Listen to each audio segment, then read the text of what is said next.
SP crime news nation. राज्यात महापालिका निवडणुकीची रणधुमाळी सुरू झाली आहे. संपूर्ण प्रशासकीय यंत्रणा कामाला लागली आहे. अशातच पुण्यात एक खळबळजनक घटना घडली. कोंढवा परिसरात एका घरावर पोलिसांनी छापा मारला. त्यावेळी छाप्यात कपाटातून तब्बल 1 कोटी रुपयांची रोकड सापडली. अवैध दारूवर कारवाई करताना पोलिसांच्या हाती हे घबाड लागलं आहे. पोलिसांनी दिलेल्या माहितीनुसार पुण्यातील कोंढवा परिसरात काकडे वस्ती गल्ली नंबर 2 मध्ये पोलिसांनी प्रतिबंधात्मक कायद्याअंतर्गत एका घरावर छापा टाकला. या ठिकाणी अवैध दारू विक्री होत असल्याची माहिती पोलिसांना मिळाली होती. यावेळी बंद कपाटात मोठी रक्कम सापडली. या घरातून देशी दारूच्या विक्रीचा व्यवसाय सुरू होता.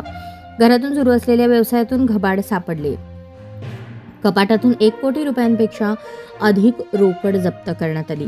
ही रक्कम इतकी मोठी होती की पोलिसांना नोटा मोजताना बराच वेळ लागला.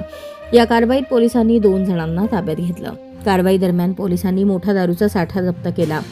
50 ml चे 80 फुगे 1600 रुपये, 35 मीटरचे 2 कॅन, एकूण 70 लिटर 28,000 रुपये, नंबर 1 विस्की 220 नग 48,400, IB विस्की 183 नग 40,260, RS 180 ml च्या 224 नग 56,000, RS 90 ml 20 नग 2,800, क्लासिक गोल्ड 32 नग 4,800, वोल्कन ब्लू 38 नग 6,080, डर्बी स्पेशल 43 नग 6,880, ओल्ड मंक रम 48 नग 10,320, टँगो पंच 77 नग 6,160 असा दारूचा साठा जप्त केला आहे. तर 2,05,900 रुपयांचा मुद्देमालही जप्त करण्यात आला.